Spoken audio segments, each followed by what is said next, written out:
Tudo bem com vocês? Antes de começar a entrevista de hoje, eu queria dar um recado aqui. A partir desse mês de maio, começam aqui uma série de parceiros com a gente, patrocinadores. Prefiro falar parceiros mesmo, que vão ficar muito tempo no canal. Um deles vocês já conhecem, eu já falei nos outros episódios, que é uma dupla chamada Dudu e Eliseu Pasquale. Eles deram uma entrevista aqui no canal, vou até jogar umas imagens aí para vocês se lembrarem. Eles vieram aqui no ano passado, o papo rendeu muito, foi uma conversa muito bacana e esse ano eles voltaram com patrocínio, enfim, com algumas ações que vão estar presentes aqui no canal. Eu vou dar alguns presentes também para os convidados enviados pela dupla. Então, quem não conferiu, quem não conhece a dupla, vale a pena assistir essa entrevista aí que eu citei, que eu mostrei. Tem link aqui embaixo também na descrição, e nos cortes eles já estão aparecendo bastante. Nos cortes que eu solto durante a semana aqui, tem sempre ali alguma menção à dupla Dudu e Eliseu Pasquale. E um outro parceiro que também estreia, na verdade eles estreiam hoje aqui no canal, é a Natural Crisp. Não sei se você tem pet em casa, cachorro, gato, se tem animal em casa. Eu, curiosamente, não tenho. Já tive, mas hoje, embora tenha espaço, eu não tenho. A Natural Crisp começa com a gente hoje. E quem não conhece a marca, eles... Deixa eu ver se consigo pegar o foco aqui para vocês. Não sei se vai pegar o foco, mas é um tipo de petisco, uma espécie de petisco para pet, para animal, 100% natural, não tem toda aquela química que a gente está acostumado em outros produtos, e tem uma coisa diferente neles. São produtos, né, são carnes ou frango, enfim, carne de vaca, carne de frango, de alta qualidade. Esse, por exemplo, aqui é um steak Angus. Angus mesmo, para quem faz churrasco sabe muito bem, ou quem entende de carne ou de boi sabe bastante do que eu tô falando. Mas é tipo carne Angus, é tipo boi Angus? Não, não é tipo não, é Angus mesmo. A carne é desidratada, enfim, passa por um processo e aí ela é servida pro animal 100% natural. Tem para cachorro, tem para gato e é um banquete meio completo assim. Nem a gente tá comendo tão bem assim, mas para os animais a gente acaba comprando. Tem chips de frango com batata doce, como eu falei, para cachorro e para gato. Para gato tem isso aqui, ó. Para quem gosta de gato, para quem tem gato, tem iscas bovinas aqui para gato, tem produto de frango também. Então, tem um negócio de, eu não sei onde tá, de cordeiro. Isso aqui, para quem gosta, tem chips de cordeiro, ervas finas e aipim. Faz tempo que eu não como, mas daqui a pouco eu vou encarar comer esse daqui. É o seguinte, a Natural Crisp vai ser parceira nossa aqui. Vocês vão ver em vários cortes. Talvez, se não me engano, tem tá com o logotipo deles aqui em cima para vocês se acostumarem. Vou colocar o endereço deles, Instagram, enfim, onde vocês encontram os produtos. Então, esses dois parceiros começam a partir de agora, oficialmente, aqui no canal. Espero que vocês deem uma força e comece aí, então, a entrevista de hoje. Bom, começando aqui mais um papo. O papo de hoje, ele é um papo muito específico e eu acho que vocês vão gostar muito. Eu estava muito ansioso por isso, quase fiz esse papo no ano passado, 6 meses atrás. Eu estou recebendo um cara que tem uma presença muito forte na internet e que defende uma tradição que durante muito tempo ficou um pouco de lado. E ele tem um destaque muito grande, é um cara muito bacana. Tô com o Leandro Valentim aqui, tudo bom? Opa, Pionte, como é que tá? Tudo certo? Tudo bem, cara. Direto de Mirassol, é isso? Mirassol, nossa terra querida. O Leandro, ele é violeiro, mas ele é um violeiro mais caído pro lado do instrumental e principalmente pro lado do estudo da história da viola, da importância que a viola tem na cultura sertaneja e brasileira. Então, eu já trouxe muito violeiro aqui, galera que toca viola, só que o pessoal é muito briguento, né? Violeiro gosta de desafiar, brigar os outros. Eu falei, vou trazer alguém mais tranquilo e pedir para você me ajudar. Você é de Mirassol, que é aqui no interior de São Paulo, cidade do Felipe Risse, que vai dar entrevista aqui também, e ele só fala de Mirassol. Então, duas pessoas do mesmo mês. Você é formado em letras. Eu sou formado em letras, Pionte. Não tem nada a ver com a viola, uma coisa não tem nada a ver com a outra. Não tem nada a ver com a outra, apesar de hoje eu me valer da formação que eu obtive em letras, né? Graduação, mestrado e doutorado, mas a minha pesquisa não tinha vínculo algum com música ou mesmo com viola. Você começa a tocar viola quando? Eu comecei quando eu tinha por volta de 11 anos de idade. Eu fiz algumas aulas no começo com o Divino, da dupla Divino e Donizete, que são lá de São José do Rio Preto.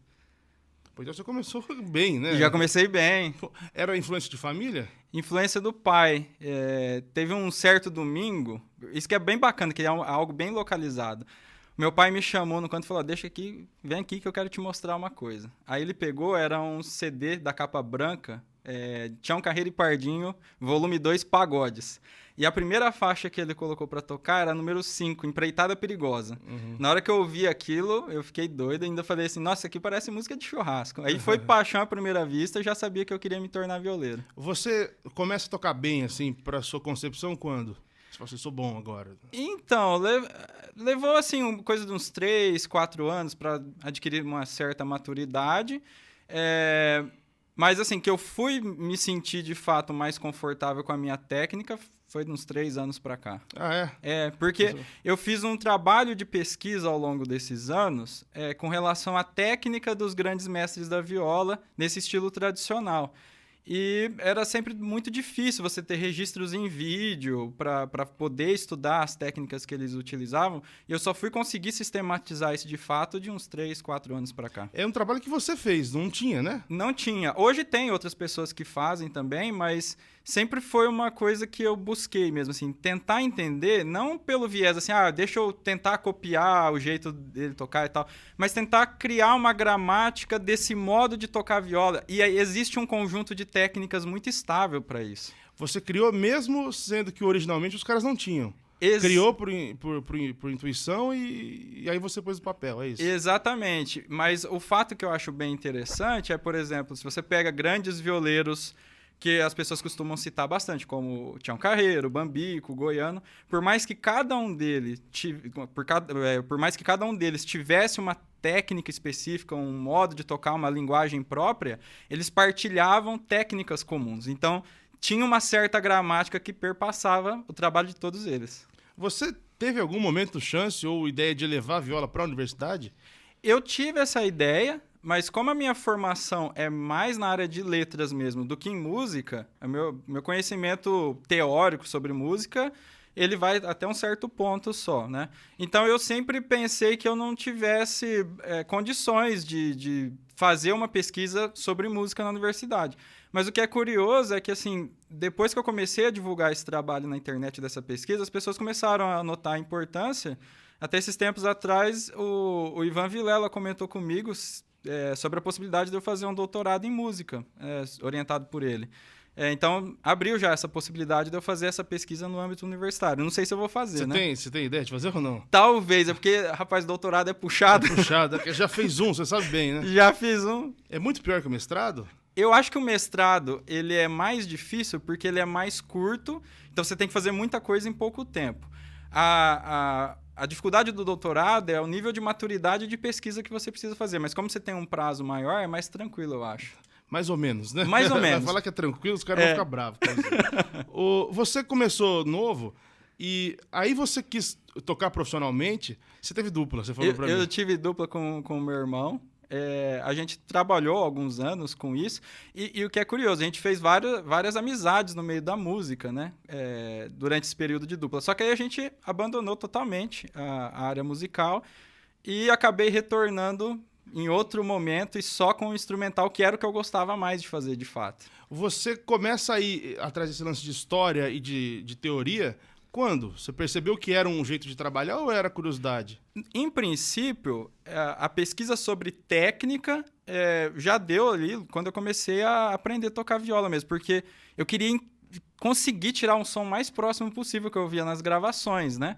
Então já comecei a estudar ali, mas ir mais a fundo em questões de história foi algo mais recente, de alguns anos pra cá. Eu mandei mensagem, quando eu te chamei, enfim, eu mandei mensagem pro Tássio, pro Lucas Reis Tássio. Sim. Sempre falo com os dois quando vem alguém aqui de viola. E eu falei, ô Tássio, me fala dele, eu preciso saber se ele é bom mesmo ou se ele só fala. Daí ele falou, não, ele é bom, inclusive é o cara que toca mais próximo do Tião Carreiro hoje. Eu falei, pô, o violeiro reconheceu um negócio desse falar? Eu falei, não, então ele sabe o que ele tá fazendo aqui. Você, a sua escola de viola é a mesma meio que de todo mundo que gosta de sertanejo? Então, Piuti, eu tava até pensando sobre isso esses tempos atrás, porque a viola, diferentemente de outros instrumentos, se você para pensar como no caso do violão, da guitarra, ela não, por muito tempo ela não teve materiais de estudo consolidados, de maneira que ela acabou sendo um instrumento muito vinculado a essa tradição oral no ensinamento, né? Então, o começo dos violeiros de matriz sertaneja tende a ser muito parecido mesmo, com a aula ali prática só, né? E foi assim que eu comecei também. Tem muita gente que não sabe, agora a gente falando mais, voltando mesmo, que a viola veio de Portugal. Isso. O que era a viola quando chegou? E ela vira nossa viola, a caipira, quando? Ela virou a nossa viola caipira. Ela já veio de Portugal durante o período da colonização. Em Portugal, inclusive, existem vários tipos de viola, até violas com mais cordas do que a nossa. A gente é 10, que são 5 pares duplos. Isso, são 5 pares duplos. E a viola, por um período, chegou a ser, inclusive, o instrumento mais popular do Brasil em termos de quantidade, né? Mas eu não sei exatamente. Mais que violão? Mais do que o violão. Existe até um censo muito antigo que apontou que havia mais violas do que violão. Só que como houve métodos de ensino de violão, e, enfim, o instrumento se popularizou mundialmente, ele acabou tendo essa aderência maior também depois. Mas a viola, em algum momento, eu não sei precisamente quando que ela adquiriu essa feição mais nossa aqui, mas eu acho que a gente pode pensar também na questão do surgimento da música sertaneja, da música caipira, porque a viola acabou, né, aderindo bem a esse mundo, a esse universo, e isso já foi no século passado. Em Portugal, Portugal não tem mais tradição de viola, tem? Até tem, mas isso é algo curioso, pelo seguinte, em Portugal, a viola ficou bem atrelada a ritmos folclóricos, canções folclóricas. Então, o uso dela ficou mais restrito. Aqui no Brasil, a gente acabou tendo uma inserção da viola numa música de mais ampla divulgação. Entendi. E ela se perpetuou ela mais virou aqui. popular aqui. Exatamente. Lá ela ficou. Exato. Quando ela vem, você chegou a ver alguma assim? Tipo, era parecido? Dá pra pegar uma viola de lá e tocar a mesma coisa? Existem pesquisadores, eu até cheguei a fazer contato com alguns violeiros de lá. Tinha uma vez que eu estava até combinando de fazer um álbum com ele. Mas eu não tive a oportunidade de ver de perto. Mas tem, inclusive, violeiros brasileiros que pesquisam bastante sobre isso, como o Fernando Deg, que está morando lá em Portugal, justamente para fazer pesquisas nesse sentido. Mas eu, particularmente, nunca consegui pegar uma. É muito louco, tem gente que se dedica mesmo, né? É muito legal, né? Exato. Quando eu dou entrevista... aqui no podcast eu falo viola normal. Quando eu tô fora de um lugar que é sertanejo, eu falo viola caipira. Sim. Mas pra colocar uma origem ali, Isso, pra falar que exato. é nossa. Não existe uma viola que não seja caipira, existe? Tem gente que gosta de falar isso, mas ela é a caipira, não é? Então, a gente tem um problema de nomenclatura aí, porque existe um outro instrumento que se chama viola, que é da família ali do violino, né? A viola de arco. Então, quando você procura na internet, por exemplo, simplesmente viola... E como esse é um termo, inclusive, usado no exterior, então acaba direcionando muito para viola de arco. A gente pode falar, né, simplesmente viola, esse termo genérico, dá certo. E existe uma discussão hoje em voga entre os violeiros, né? Como chamar a nossa viola? Eu acredito que viola caipira acabou se consolidando no nosso meio, mas tem muitas pessoas que têm defendido o nome viola brasileira, por exemplo, para dar conta dessa multiplicidade de manifestações musicais que tem surgido que não a sertaneja na viola. Você é de 90 e alguma coisa? 91. 91. Isso. Você nasceu numa década, e talvez a pior década para viola, assim, que ela mais ficou de escanteio. O sertanejo dos anos 90 aposentou a sanfona e a viola, né? Isso. Só tinha em alguns resgates, mas nos arranjos elas sumiram. E aí, a partir dos anos 2000, tudo meio que volta a ter um espaço. Isso. Você pegou isso, você lembra disso? Eu lembro. E você também está dentro desse resgate, você faz parte um pouco disso. Como é que você vê hoje a situação? A molecada tá afim de aprender? Assim, é muita gente? É muita gente querendo aprender viola e ela passou justamente por esse trajeto que você citou. Ela foi escanteada ali por um momento na música, mas ela ressurgiu e, curiosamente, penso eu que muito em função da força das redes sociais, né? Então, se você parar para pensar de uns 7 anos para cá, por exemplo, principalmente a partir daqueles vídeos do Lucas Reis e do Tasso que viralizaram, deles tocando numa viola só, nesse trabalho que eles trouxeram. Mesmo a Bruna Viola também, né, já com a viola, né, junto à mulher, que era uma novidade assim, para a época, hoje já é mais comum. Então, junto isso com as redes sociais, a viola ressurgiu. E eu acho isso muito curioso, porque, por exemplo, eu sou um violeiro que não tem um trabalho vocal, só toco, mas por causa das redes sociais eu consigo trabalhar com isso. Você vive de viola? Eu vivo de viola. O seu maior ganha-pão é na internet? É na internet. São os cursos? São cursos online de viola. Na verdade, é o meu principal mesmo. você tem apresentação e tal, mas o negócio é curso. Eu até faço alguns shows, mas o forte mesmo é a produção de conteúdo pra internet. Porque na pandemia, eu me lembro, eu tava conversando com o Lucas Reis e com o Tássio, que o negócio não tem show, não tem nada acontecendo, é uma live ou outra, e eles fizeram um curso também na época. Também fizeram. E se assustaram até, né, Sim. com a repercussão, né, com o tanto de dias, você fala, como assim, tem tanta gente interessada? E tinha, abriram várias vezes o curso, enfim. Sim. E ali deu pra ver que é um mercado muito grande e que você tá nadando de braçada nesse mercado, né? Porque os artistas não têm tanto tempo assim, né? Exatamente, e tem um público que está aumentando cada vez mais, né? Eu acho que com esse advento dos violeiros na internet, as pessoas estão ficando cada vez mais inspiradas pelo trabalho da galera que está atuando nessa área e querendo tocar. Então é muito comum pessoas que nunca tiveram contato nenhum com música já começar na viola hoje. É muito comum. Aí eu vou começar a entrar já num assunto que sempre vai dar discussão. E eu já assisti você no Amplifica, no podcast do Rafael Bittencourt. Vale a pena, quem não assistiu, é muito legal. Um papo de músico com músico. Uma coisa meio... Entra até num papo meio nerd, que você não começa a entender muito, mas é legal. Quem que é o maior violeiro? Existe um maior violeiro, um cara mais marcante da história da viola? Olha, eu sei que esse é um assunto polêmico, evidentemente, mas eu acho que eu não posso ficar em cima do muro, porque o pessoal espera isso de fato, né? Eu acho que a gente pode classificar melhor isso assim. O maior violeiro de todos os tempos, sem dúvida, é Tião Carreiro. Mas, tecnicamente falando, o melhor, pra mim, hoje, eu posso afirmar com tranquilidade que é o Bambico. Com certeza. Foi o Bambico. Foi o Bambico. O Bambico que gravava muitas das faixas de viola, é isso? De muita gente. Inclusive de Tião Carreiro e Pardinho, ali por volta de 1971 a 75, ele gravou, na maior parte das vezes, os pagodes. Houve pagodes também que o Tião executou a viola nessa época, mas a maior parte deles ali foi o Bambico. Deixa eu saber, você põe essa água do outro lado, por Opa. favor? Eu sempre acho que ela vai roubar. Pode pôr o disquinho. o disquinho Sempre acho que ela vai roubar o foco da pessoa. Sim. Você fala que o Tião é o maior, por quê? Em primeiro lugar, porque ele criou um estilo de tocar, que inclusive o Bambico adotou. Então, por ele ter criado, já começa por aí. Em segundo lugar, porque ele era um artista completo. Então, nas criações, né, no repertório que ele desenvolveu, no trabalho dele como cantor também, que acabou elevando o lado instrumentista dele também.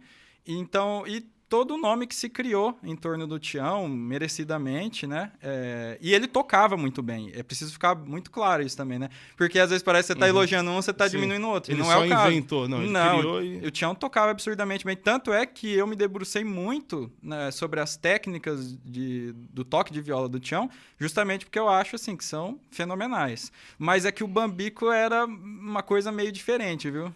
Ele pega o estilo do Tião, ele melhora? Ele melhora. Meio isso? E assim, Piunti, é uma coisa curiosa, porque eu falando, o pessoal pode ficar, mas será? Tá na dúvida e tal. Mas conversando com músicos na época, artistas da época, assim, não tem nem discussão. O pessoal fala do Bambico.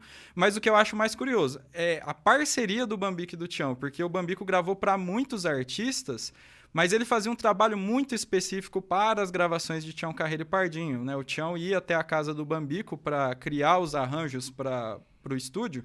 Então, as demais músicas que não fossem os pagodes de viola, aqueles ritmos mais tradicionais, às vezes ficava a cargo de arranjador, esse tipo de coisa. Agora, os pagodes era uma criação do Tião e do Bambico em conjunto. Então, não era o Bambico sozinho também, entendeu? Entendi. Era o Bambico com a direção do Tião.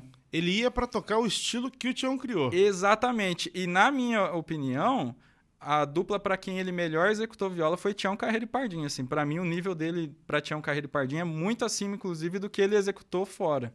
Entendi, porque bastante gente comenta do Bambico, fala, bom Sim. mesmo era o Bambico. Mas é porque, pela sua leitura, ele pegou um negócio e melhorou. Exatamente, e porque, assim, por mais que ele também fosse um músico autodidata, ele tinha um domínio técnico maior do instrumento e da música, de visão musical. Então, ele conseguia tocar coisas um pouco mais complexas, que para gravação funcionava bem, né? Eu vou, em vez de ficar só na teoria, te pedir a viola, mas eu vou perguntar uma coisa antes. Você toca violão?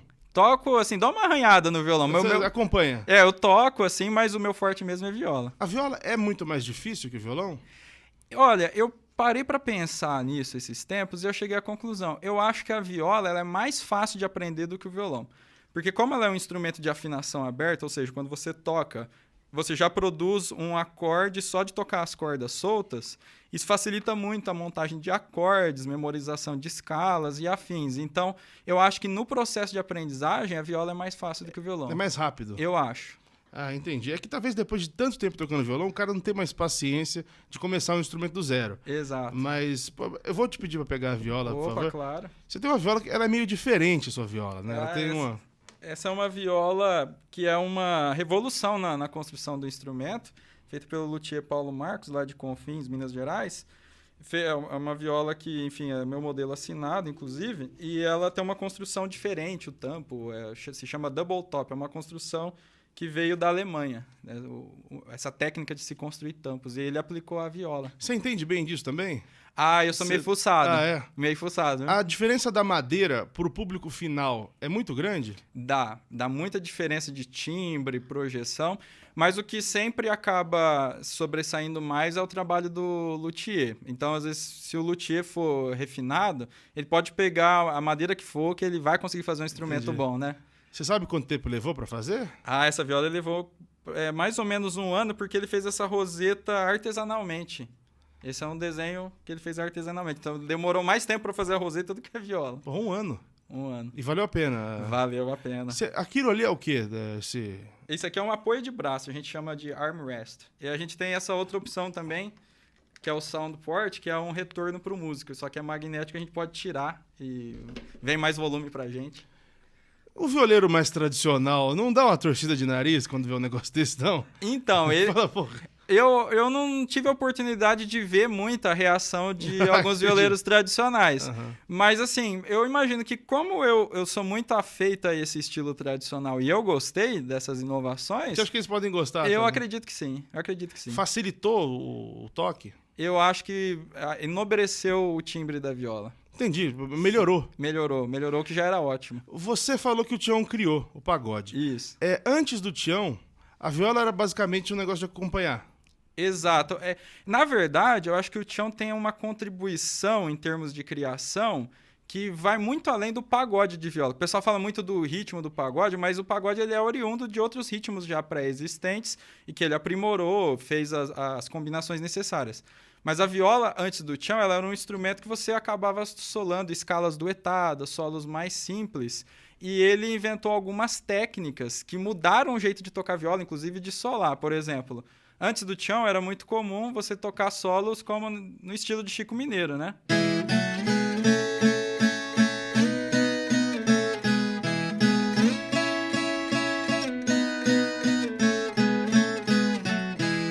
Só que vem o Tião e ele usa a nota pedal, que é uma nota solta tocada continuamente e que não era uma tradição na viola. Essa nota que a gente toca repetidamente aqui, por exemplo, né?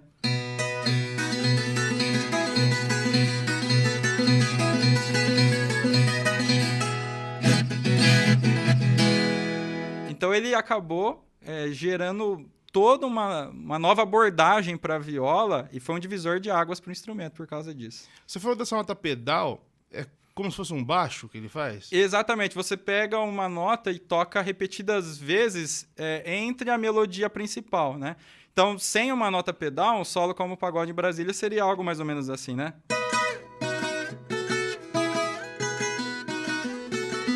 Aqui muda completamente a interpretação, né? Então, foi uma nova abordagem. Isso aqui foi uma inovação incrível. Sabe de onde ele tirou isso? Não faço ideia, mas o Tião ele era uma pessoa extremamente criativa e foi um grande autodidata. Ele aprendeu a ler e escrever sozinho, para você ter uma ideia. Então, o que ele fez na viola assim, foi tudo criação própria dele mesmo. É como essa nota pedal é comum na música, em outros instrumentos? É comum, por exemplo, no caso do piano, na guitarra, mas na viola não existia até o Tião. Provavelmente ele não ouviu. Provavelmente não. Foi ele buscando um jeito novo de tocar e encontrou. E o que é curioso, mesmo quem não toca o estilo raiz, acaba bebendo dessa fonte do Tião, porque todo mundo toca com essa nota pedal hoje em dia na viola. Porque é algo da afinação aberta, que a gente chama, né? Do acorde solto. Então você faz uso dessas cordas soltas para tocar, e ele inovou demais com isso. O Bambico ia nisso, ele melhora isso, esse toque? Na verdade, o que o Bambico fez, mais precisamente, foi, de algum modo, aprimorar o pagode de viola, principalmente a batida, né? Então, o Tião, em princípio, não tinha os ligados no pagode de viola, era mais ou menos assim.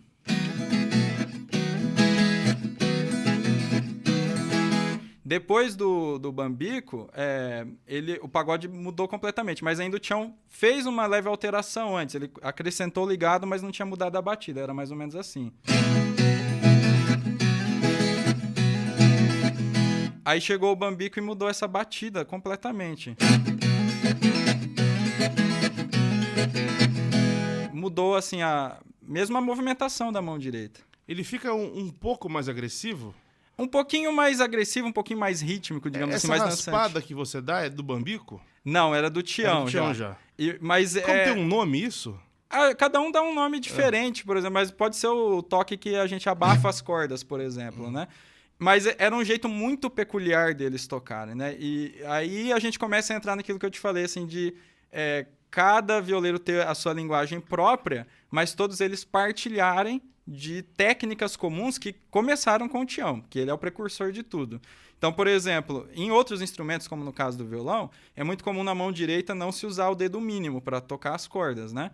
Mas o Tião inova justamente pelo uso do dedo mínimo. Então, o primeiro movimento do compasso do pagode, ele sempre atacava com o dedo mínimo, né? Então, aqui. Isso é uma inovação técnica tremenda, porque você dá uma ênfase aqui nas cordas de cima que melhora o som da viola. Isso não estava registrado em lugar nenhum. Não estava. E aí, o que eu levei, assim, muitos e muitos anos para descobrir mesmo, assim, foram 15 anos de pesquisa, é uma coisa relativamente simples, mas que ninguém falava. Hoje em dia a galera fala, tal, né? Mas, enfim, é que eles faziam uma alternância de dedos, né? Então, o primeiro movimento era feito com o dedo mínimo, só que nesse movimento que você abafa as cordas, você ataca as cordas com o indicador. Então, eles só usavam o mínimo e o indicador. É uma coisa simples, mas assim, eu levei muitos anos para descobrir isso, identificar de fato, e muda completamente o som da viola. Assim, eu fiz testes com microfone, estúdio de gravação. Você pode usar os outros dedos, não sai o mesmo som do que esse, alternando o mínimo e o indicador. Ele tocava assim? Ele tocava assim, e aí que entra a questão técnica, né? O Goiano, por exemplo, tocava assim também. Você pode ver nos vídeos do Goiano, ele está fazendo essa alternância desses dois dedos. O Bambico, a gente não tem registro em vídeo dele tocando pagode de viola. Mas é nítido já, inclusive analisando fotos também, eu cheguei a algumas conclusões de que provavelmente ele também fazia uso dessa técnica, do dedo mínimo e do indicador. Cara, que legal, né? E é aí, legal. No seu método, você acaba mostrando isso. Isso, tudo. Eu mostro isso. Eu acho, com certeza, assim, o meu método foi o primeiro a ensinar essas técnicas de fato. Hoje outras pessoas também apresentam, estudam esse tema, né? Mas ali a gente começou, de fato, a ensinar essa técnica. Eu vi na sua entrevista lá no Amplifica, eu sempre ouço falar do cururu, cateretê, de vários ritmos da viola, que eu achei que fossem uns 4, 5. Você falou que são quantos? São mais de 20. Mais de 20? Mais de 20. Catalogados, sei que existe registro. Catalogados. E isso que eu acho muito legal, Piunte, porque a música caipira, por muito tempo, ela foi tomada como uma música subalterna, né, de um grupo marginalizado. Então, as pessoas muitas vezes se referem à música caipira de uma forma simplória, né, como se ela fosse algo menor, de fato, na tradição brasileira. Mas se você for parar para analisar, essa riqueza toda, tanto do ponto de vista musical quanto literário, a música caipira é uma das vertentes mais ricas da música brasileira, né? E tá aí como exemplo essa questão da multiplicidade de ritmos, né? Porque não é só uma questão do ritmo que é tocado, mas também do vínculo dele com a letra. Então, é muito comum, por exemplo, você ter gêneros muito bem demarcados do ritmo com o que é, de fato, contado na letra, né? Então, a moda de viola ela é mais narrativa, o cateretê tende a ser uma narrativa de fundo romântico e assim por diante. Então, tem até um vínculo entre o que é tematizado na letra e o ritmo. Procede a história de que o pagode vem da junção de alguns desses ritmos? Exatamente. É uma mistura que o Tião fez? É uma mistura de ritmos que foram modificados, né? Então, havia já o recortado. Eu vou pedir para você, todos que você falar, você mostra. Opa, vamos mostrar. O recortado é mais ou menos aquela levada que é utilizada no catira, né? Recortado. Isso. Vai ser algo mais ou menos assim.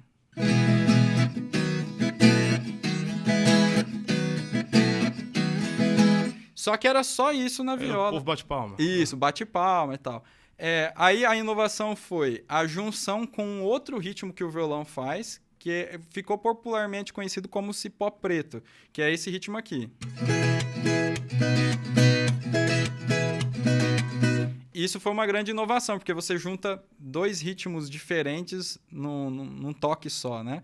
E junto com isso, toda a técnica dos solos de introdução. Então, essa inovação foi enorme.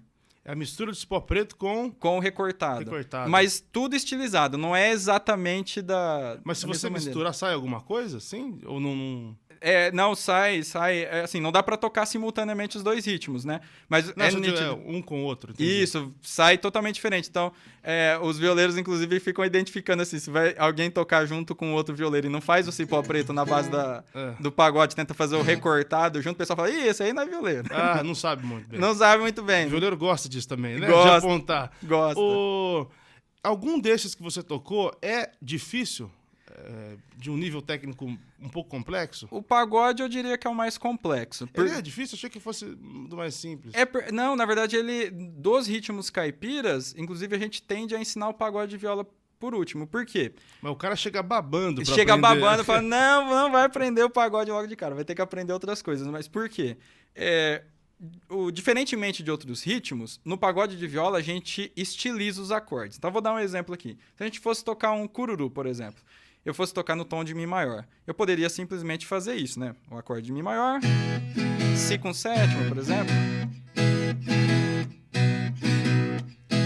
Agora, no pagode, a gente não faz isso, né? A gente altera os acordes, então a gente acrescenta alguns ornamentos, cromatismos, e então o que seria um Mi maior assim, ou assim, né? A gente faz isso. Isso é um compasso de Mi maior no pagode. Aquele Si com sétima, a gente faz aqui, por exemplo. É um floreio. Isso, é um floreio. Então você pega microfragmentos, digamos assim, dos acordes, vai combinando e criando essa levada. É mais difícil. Então você tem que estudar a mão direita, depois a mão esquerda. Comparado juntar. com o violão, é quando você faz aqueles acordes mais complexos. Exatamente. Você pode fazer um Lá normal, mas você pode fazer um Lá totalmente Exatamente. deformado que fica bonito. E uma coisa que é interessante, não são todos os acordes que dá para fazer isso, porque são tons específicos que usam o tom das cordas soltas da viola. Mas quando existe algum outro acorde na música e que não dá para você fazer uma alteração aqui na mão esquerda, a gente altera a mão direita. Você muda o ritmo. Então, por exemplo, você está num pagode num Si para um Mi e vai para um Mi com sétima, por exemplo, né? Você vai ver uma mudança.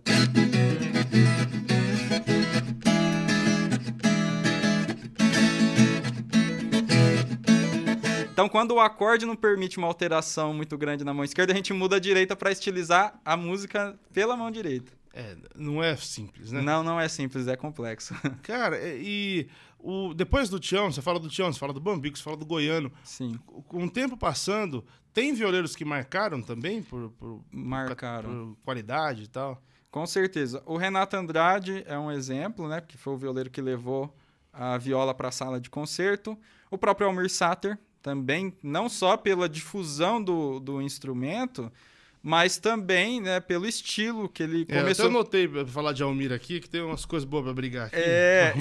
E o Almir tem uma questão, assim, dele usar outra afinação que não essa convencional da viola, que é a cebolão. Ele usa afinação cebolão, mas ele usa muito também a rio abaixo. Então levou a viola para uma outra vertente mesmo, para uma outra sonoridade.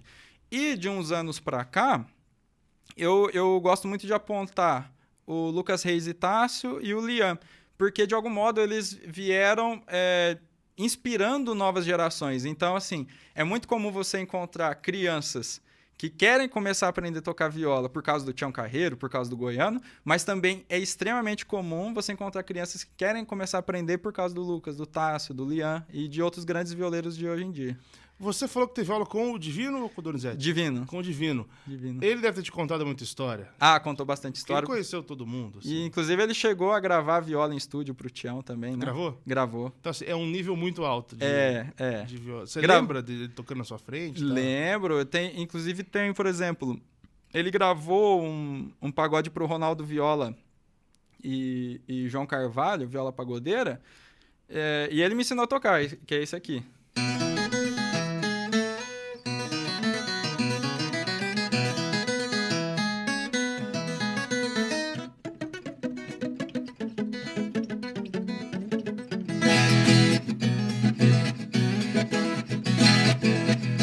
É do jeitinho que ele gravou pro Ronaldo Viola. Ele falou, não, eu toquei assim. Nossa.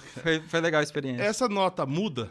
Sim. Que é do pagode? É do pagode, mais uma inovação técnica que quem consolidou foi o Tião. Esse é o toque que a gente chama de palm mute, ou pizzicato, ou toque abafado, né? O Tião fez muito uso disso e ele que popularizou a técnica na viola também. E é muito legal, né? É muito legal. Que ele quebra totalmente, né? É muito legal. Inclusive tem solos em que há uma combinação, né? Do solo sem essa técnica e com essa técnica, por exemplo.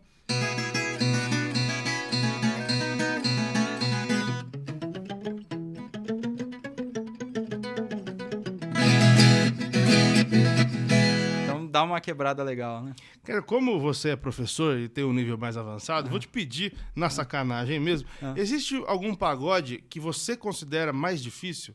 Você fala, pô, isso daqui dá um trabalho tirar? Eu acho que tem um pagode do goiano, que é o Na Carreira do Ó, por exemplo, que você usa muitos arpejos e percorre todo o braço, e o próprio goiano apanhava um pouco pra tocar ao vivo. Ele se ferrou depois. Eu acho que ele tinha até comentado com um amigo, falou assim, não vou fazer esses solos muito mais difíceis depois pra tocar nos shows, não. Cara, alguém veio aqui e contou uma história parecida também. Que foi tão complicado que... Fala, não, por que eu fiz isso? Mas aí vem a genialidade do Tião, Piunt. Eu já vou tocar o solo, não vou fugir da raia, não. Mas o Tião, em conversas com amigos, ele tinha uma preocupação de fazer solos suficientemente acessíveis a outros violeiros para que os outros violeiros tocassem também. Então, é uma forma de você popularizar a música. O pessoal até costuma falar assim, o pagode faz sucesso quando você vê que outros violeiros estão tocando o seu solo. Entendi. É igual cantor que quer cantar muito difícil. Exato. E aí... Calma, canta mais popular, né? Exatamente, que aí outros cantores vão também cantar a música e vão divulgar, né? Pô, muito bom. Mas, o solo... Como chama? É Na Carreira do Ó. É esse aqui.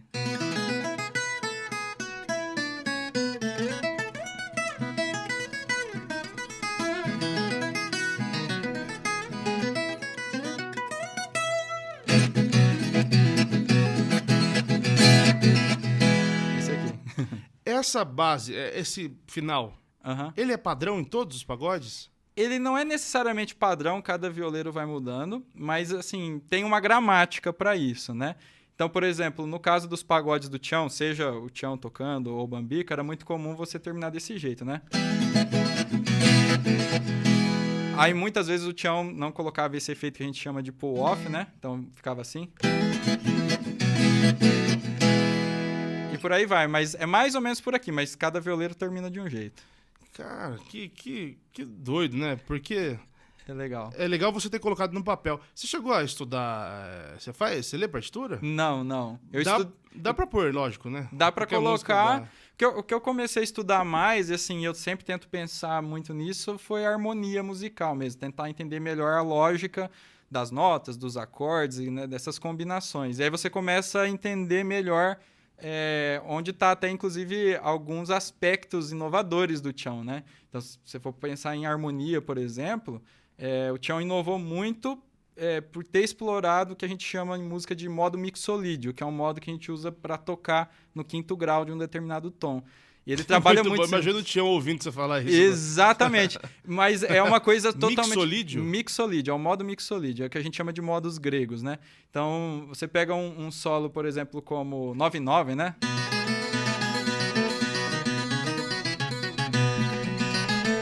Essa nota aqui é muito repetida, que é o que a gente chama de sétima menor, é uma assinatura do Tião. E tem vários pagodes, né? Por exemplo, no Chora Viola mesmo, tem esse trecho que vai para a sétima menor aqui, né?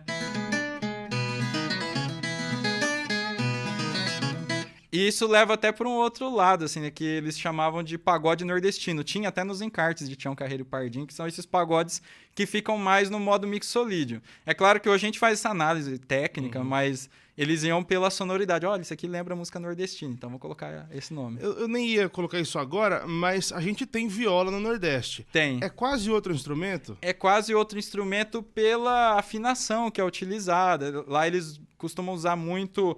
aquilo que a gente chama de viola dinâmica, né? Que tem aquelas bocas de metal. É uma outra sonoridade, outro modo de tocar. Aquele metal que tem ali, Isso. Verdade. Mas aquilo lá foi usado, inclusive, na música sertaneja, né? Tem aquelas bocas do lado, você fala? Isso. Não, entendi, lembrei. Zé Carreiro e Carreirinho, tem um clássico, né? Peito Sadio.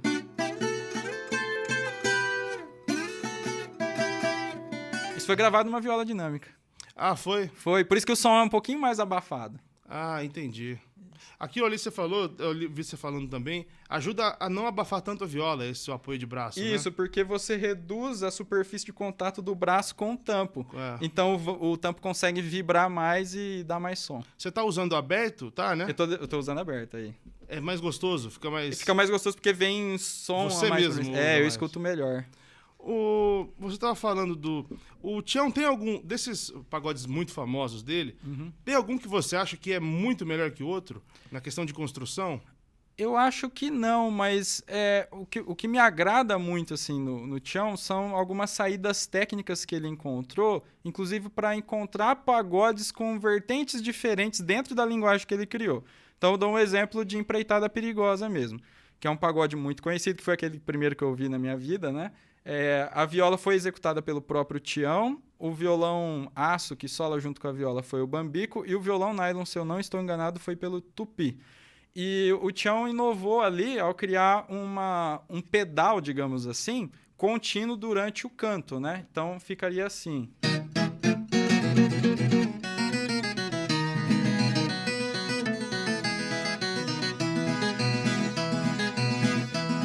Já derrubamos o mato, terminou a derrubada.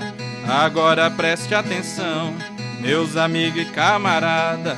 Não posso levar vocês na minha nova empreitada. Vou pagar tudo que devo e sair de madrugada. Esse modo de tocar, você vê, é um pagode de viola, só que sem a levada, né? É um pedal contínuo. Pra errar é muito fácil. É muito fácil. Você tinha prestando atenção nisso aí? Exatamente. Existe um único vídeo de Tião Carreiro e Pardinho tocando Empreitada Perigosa, que dá pra ver um pouquinho melhor, né? E ele tocava assim, nas fazendas, fazendo isso aqui o tempo todo. Ah, os vídeos ele não erra muito. Não.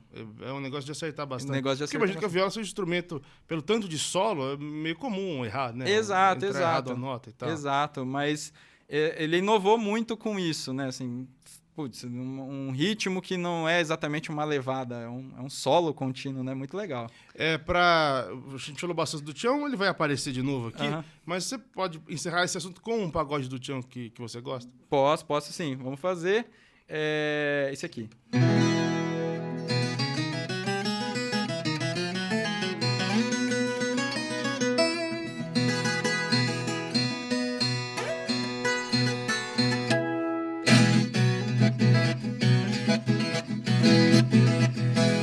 Eu escolhi esse solo de propósito porque, se não me engano, né, a informação que eu tenho é que ele foi criado aqui em Campinas. É mesmo? Foi, Qual que é a esse? coisa tá feia. Ah, tá. Que hoje seria cancelada a música, né? Sim, Que é um dos grandes sucessos daqui. que é um Foi dos grandes sucessos, Tião Carreiro e muito Pardinho. regravado. Qual que é a história daqui? Ele tinha criado esse solo aqui e mostrou para um amigo dele, que é daqui, inclusive, o Luiz Faria, né, que é um pesquisador também de música sertaneja. E aí o Luiz me contou essa história, né, falando que ele fez aqui mesmo. Pô, que legal, cara. Legal. Eu não sabia que ele tava na rota aqui, Campinas, tava Ele tinha alguns amigos aqui. na história.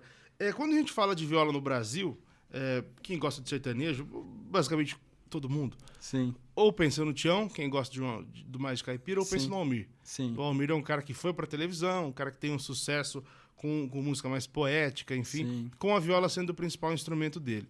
Eu já entrevistei o Almir, a gente já fez algumas gravações, e ele tem umas explicações muito loucas sobre viola, que eram, pega uma música da Bolívia, que desceu não sei de onde, dos Andes, Sim. e isso, cara, o cara tá viajando. E ele fala, não, é realmente isso, assim, como eu sou aqui do Mato Grosso do Sul, eu peguei tudo e joguei na viola, que ele tocou com gente do MPB, enfim, o Almir tem uma história muito legal. E ele fala que ele nunca tocou metade do que o Tião tocava. Ele falou, o Tião sempre tocou muito mais viola do que eu. O que é o Almir em viola? Assim, o que é aquele tipo de viola? É um negócio muito dele, muito particular? Ou é uma outra linha que também faz parte da cultura nossa? Eu acho que o Almir foi modesto aí, viu? Não, Porque... ele fala, Tião, pelo amor de Deus, não sou nada perto do Tião. Não, o Almir toca muita viola e ele levou a viola para um outro estilo e que fica muito interessante pelo seguinte, ele bebe da música caipira, sim, ele tinha inclusive o Tião como referência, né?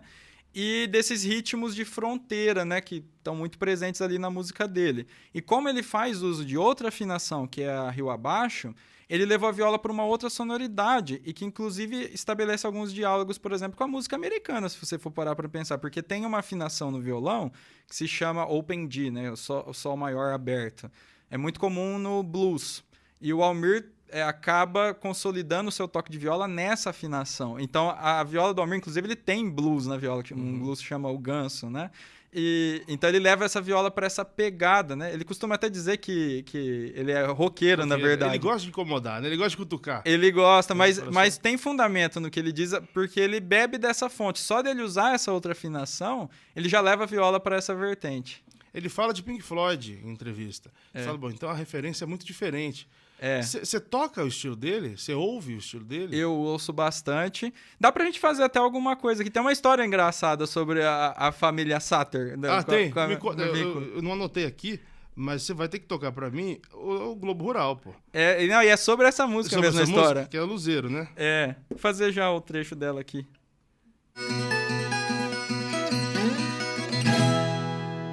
Aí tá um trechinho. Porque é demais, né? Parece ser muito difícil, né? Ela tem um certo nível de complexidade. E qual a história que você ia contar dela? A história, assim, foi uma coisa muito gratificante para minha carreira, na verdade. No ano retrasado, em 2021, eu, inclusive, estava em São Paulo no dia, o Gabriel Satter me mandou uma mensagem pelo Instagram. Falou, Leandro, me passa seu telefone, precisava falar com você e tal. Eu falei, beleza. No outro dia eu já estava de volta em Mirassol, aí tocou o telefone, DDD 11, eu falei, vai ser o Gabriel. E ele falou, ô Leandro, tudo bem e tal? Aqui é o Gabriel. E é o seguinte, eu tô querendo fazer uma surpresa pro meu pai. Eu sou violonista, né? Minha praia não é exatamente viola, sou faixa amarela na viola. E eu quero aprimorar meu toque no instrumento. E eu queria fazer uma surpresa pro meu pai. Eu queria chegar lá no Pantanal, daqui uns dias eu vou lá. Queria chegar lá tocando luzeiro. Você não me ensina a tocar luzeiro? Eu falei, poxa vida, Gabriel, você tem outra pessoa pra você pedir isso mais qualificada. Ele falou, não, mas eu queria fazer a surpresa pra ele, eu tô acompanhando o seu trabalho e tô curtindo bastante, né? Aí eu falei, tá bom, vamos combinar e tal. Aí no fim da ligação ele soltou pra mim, eu preciso te contar algo a mais, mas você não pode contar pra ninguém, porque senão posso me complicar, mas eu vou fazer a novela. Então a gente vai fazer a preparação para a novela com esse estudo que a gente vai fazer de luzeiro. Falei, não, beleza, eu não comentei com ninguém. Mas assim, 15 dias depois o Almir já tinha soltado a informação, saiu na imprensa. Então assim, nem precisei segurar muita informação. Você fez a preparação do Gabriel para Pantanal? Isso, então eu fiz videoaula de luzeiro para ele. Ele aprendeu? Então, ele pegou alguns trechos. Eu não sei se ele estudou tudo exatamente, né? Mas ele estudou o fundamental ali, inclusive das técnicas, né? Que aí depois ele até criou uma composição que ele tocou naquele duelo de violas com o pai dele, né? Puta, a partir das técnicas de luzeiro. E a gente estabeleceu uma amizade muito bacana. Inclusive, ele mandou fazer uma viola igual a minha, tá ficando pronta. Então, tipo assim, a gente acabou fazendo amizade por causa do luzeiro. Ele é violeiro? Não, né? Ele já tá tocando bem. Nossa, toca muito bem. É que ele já é um grande músico. Ele foi modesto também, que ele tocava muito. Mas tem essa questão da técnica específica do instrumento, né? E ele foi muito bacana nesse sentido, né? Porque ele era já um grande violonista. E aí buscar um violeiro que estuda o estilo tradicional para aprender essas técnicas, eu achei bem bacana da parte dele. Eu tava olhando a sua mão direita. Eu sou canhoso, né? Então eu tenho que pensar antes de falar na mão. Mas a sua mão direita... O Almir toca com a unha ou toca com dedeira também? Ele toca com a unha, diferente o toque dele. É normal ou a maioria mesmo é dedeira? A maioria usa dedeira, né? Mas dá pra tocar com a unha, só que a angulação fica diferente. E aí tem algumas técnicas que ficam um pouco mais difíceis de tocar. Por exemplo, se você fazer aquele toque abafado, mas com um ritmo que a gente chama de batuque, por exemplo, assim. Aí isso aqui sem a dedeira fica difícil de tocar. Arrebenta tudo aqui a unha. Acho que nem tem muito bem como você atacar as cordas, assim. Você tem algum cuidado? A sua unha é um pouco grande, né? Tenho. Eu cuido da alimentação, que é fundamental. Tem isso? Tem, porque senão você não cuidar da alimentação, as unhas não ficam da maneira que deveriam, né? E passo também, né? Base fortalecedora, fico lixando o tempo todo. Tem que fazer. Eu carrego até lixa de unha no estojo da viola. Você toca muita coisa com... Não, a dedeira tá só nessa, né? Todos os outros. Não, mas são eu toco também sem a dedeira. Você muda a sonoridade, inclusive, um pouco, né? Vou tocar um trecho de uma outra música do Almir, por exemplo, sem a dedeira, que é Comitiva Esperança, por exemplo. Você vê que o som fica diferente.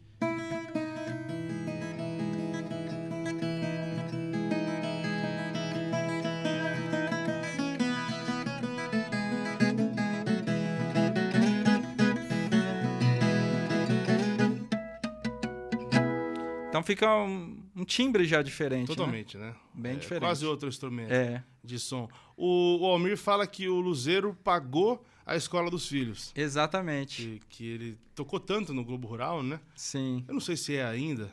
Não sei. Na verdade, é Luzeiro, só que eu acho que eles fizeram uma adaptação a partir dela, né? É uma espécie de improviso em cima de Luzeiro. Essa puxada do início da Luzeiro, ela é difícil ou não? Ela só chama atenção mesmo? Ela chama atenção, mas assim, ela não é necessariamente difícil para quem já domina as técnicas específicas da viola, porque ela é uma música que usa essas técnicas do Tião, dos pedais e tal. Inclusive, se não me engano, eu acho que o Almir fez essa música inspirada numa moda de viola do Tião, né? Do Tião e do Pardinho, que é o mineiro italiano. Isso, verdade, ele falou isso.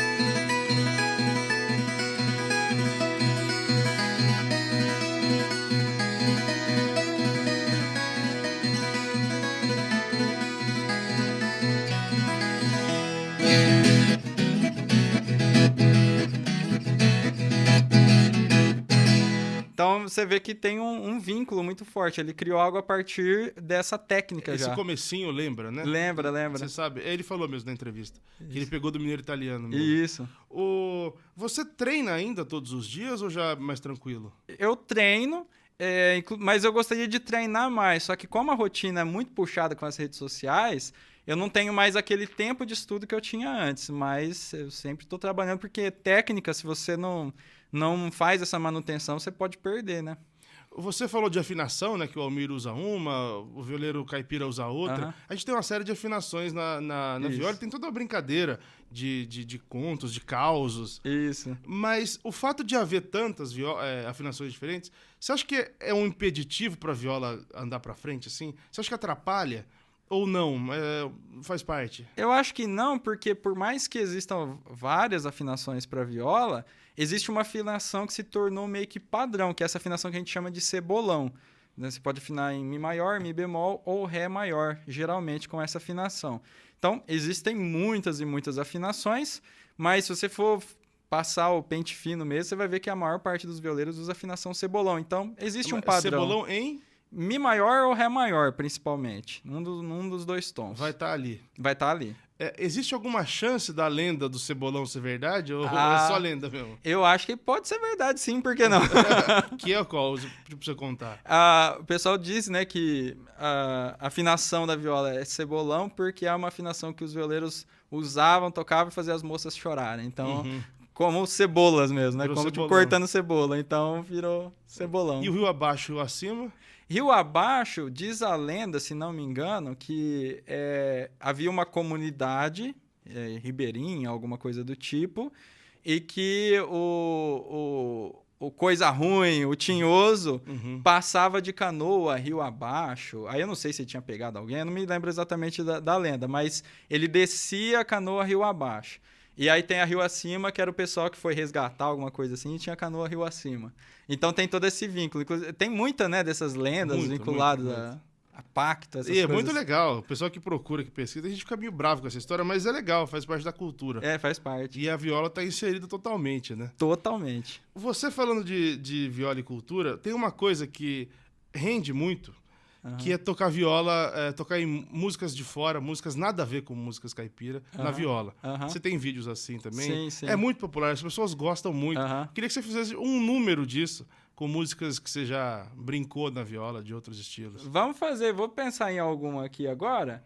Ó, tem uma que o pessoal gostou bastante, né? Eu não sei se eu vou lembrar na íntegra, mas eu vou fazendo alguns trechinhos, né? Mesmo, essa aqui foi bacana porque foi parar, assim, até vídeo legendado em árabe, assim, umas páginas gringas, assim, o vídeo andou, né? Foi tocando trechinho de música do Mario Bros na viola, né? Fiz essa adaptação.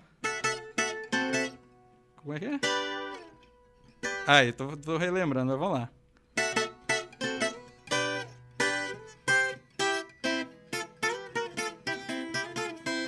E aí vai, né? Tem esses trechinhos. Tem, por exemplo, eu fiz uma adaptação que faz um tempinho que eu não toco essas coisas, mas tem a música de videogame, né? Por exemplo, Top Gear, né? Dos carrinhos e tal. Adaptei pra viola, ficou assim.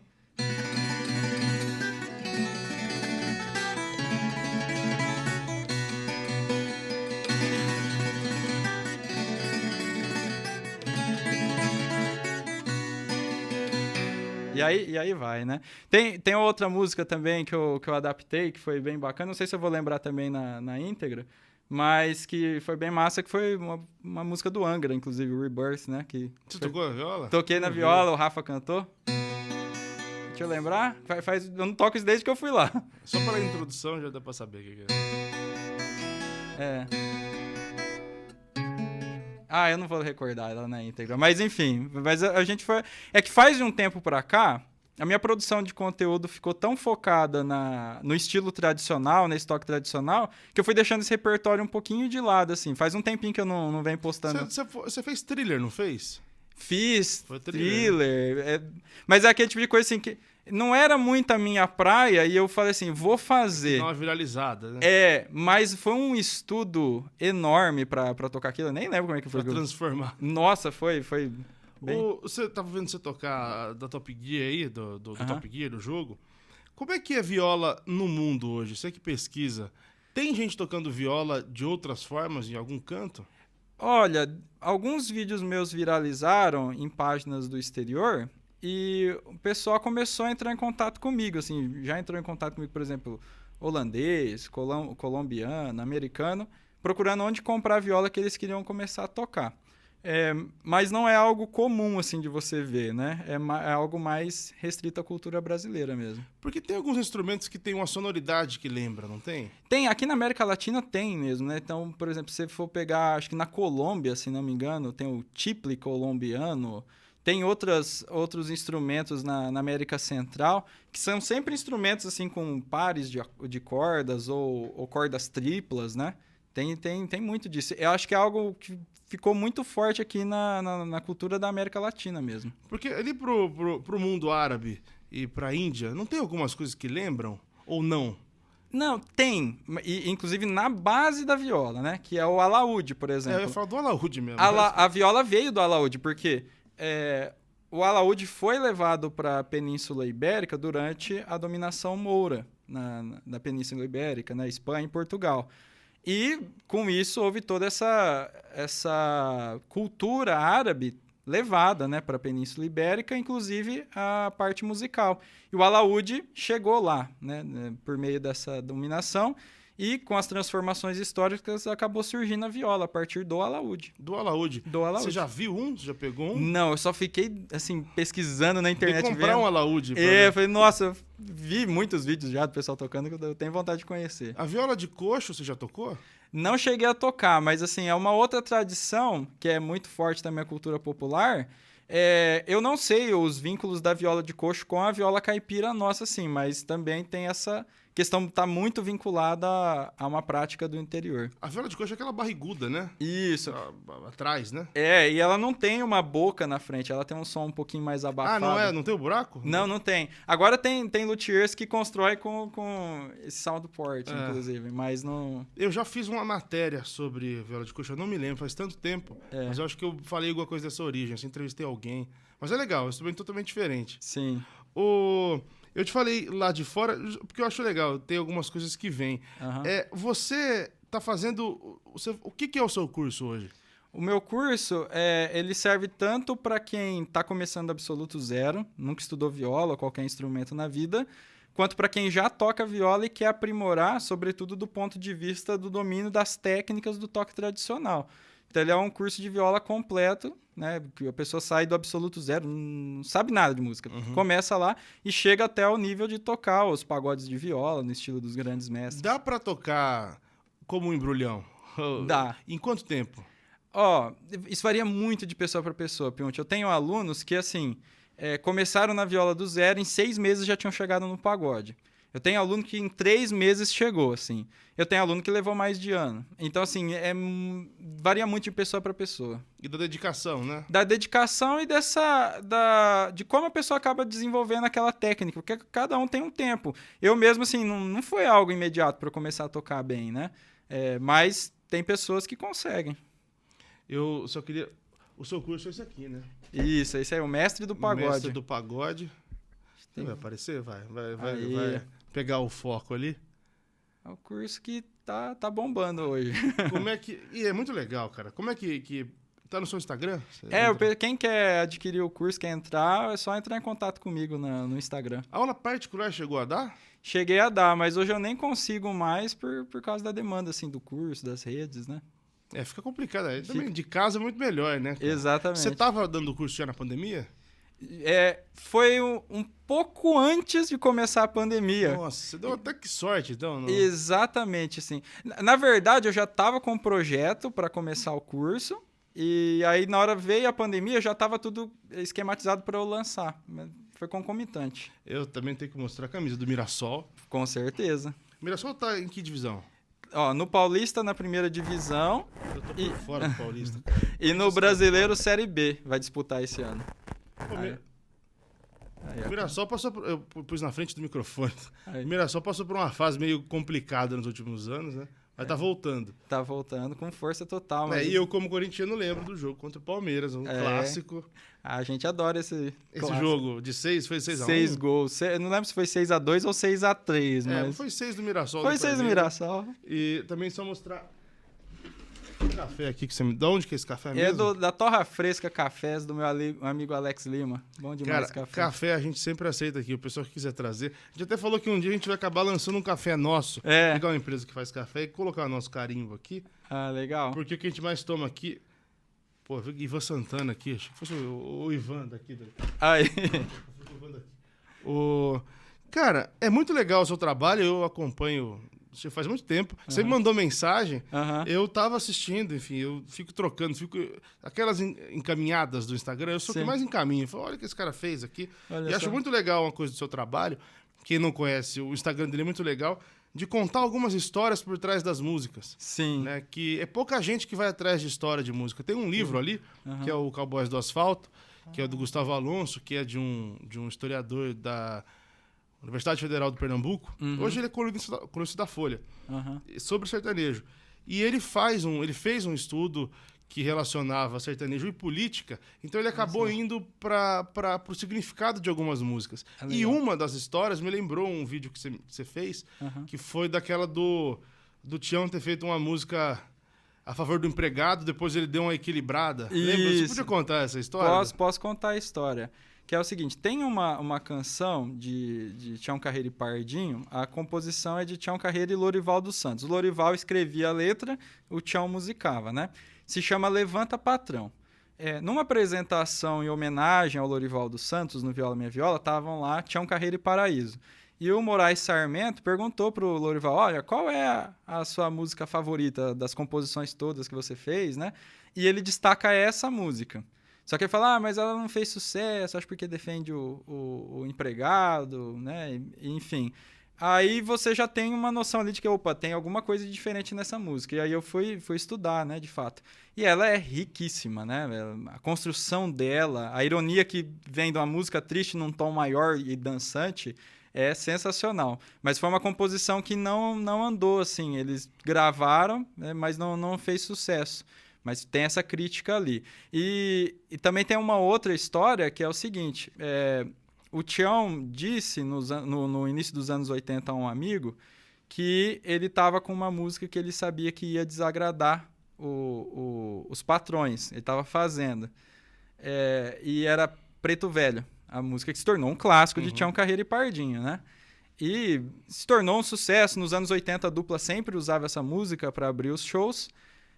E curiosamente, no ano seguinte, em 1983, no disco No Som da Viola, saiu uma outra canção que se chama O Patrão e o Empregado. E nessa canção existe ali uma tentativa de apaziguamento mesmo, assim, da relação do patrão e do empregado, mas também é uma outra música que não fez sucesso, não andou, assim, o Preto Velho se tornou uma um grande clássico da música sertaneja, né? Então eu acho que isso mostra como que era complicado para os artistas da música caipira poderem tecer essas críticas sociais. Eles tinham que Complicado, né? Era muito velado, assim, eles até tentavam, mas ficavam com um certo receio das represálias, né? O que eu te falei do livro é porque muita gente não gosta, porque ele tem um certo tom crítico, mas ele pega como músicas como Pagode em Brasília defendiam, de certa forma, o governo, né? Levantavam o governo. Sim. Então, assim, é muito mais complexo esse mundo caipira, Tião, tudo o que o pessoal acha. Né? Exatamente. Então, ao mesmo tempo que tem uma crítica, tem um elogio, assim, não tem uma linha de força ali na crítica que você vê, olha, isso aqui é a hegemonia, não tem. Porque a coisa tá preta de um lado, do outro lado é tudo bonito. O Tião e o Pardinho tem a música, né? A coisa tá feia e anos depois a coisa ficou bonita. Então... É pra dar uma equilibrada com todo mundo. É pra dar uma equilibrada, apaziguar o pessoal. Pô, então, eu queria muito te agradecer. Você parou aqui antes de uma viagem para tirar férias, então tá feliz, tá com tempo, tá tranquilo. Opa, tranquilão. Eu acompanho você há muito tempo. Muito obrigado. Eu vou pedir para você encerrar tocando alguma coisa que você goste. Claro, claro. Eu que agradeço pela oportunidade, Piunte. O trabalho que você vem fazendo com a música sertaneja é incrível. Isso aqui, olha, me sinto lisonjeado de estar aqui, viu? Muito obrigado pelo convite. É muito legal. Eu gosto desse assunto essa coisa mais específica, mais nerd. Eu sei que não é tanta gente que gosta da questão de instrumento, mas eu acho muito legal. Ah, legal demais. Eu vou terminar então com uma seleção de pagodes. Ah, por favor. Vamos lá.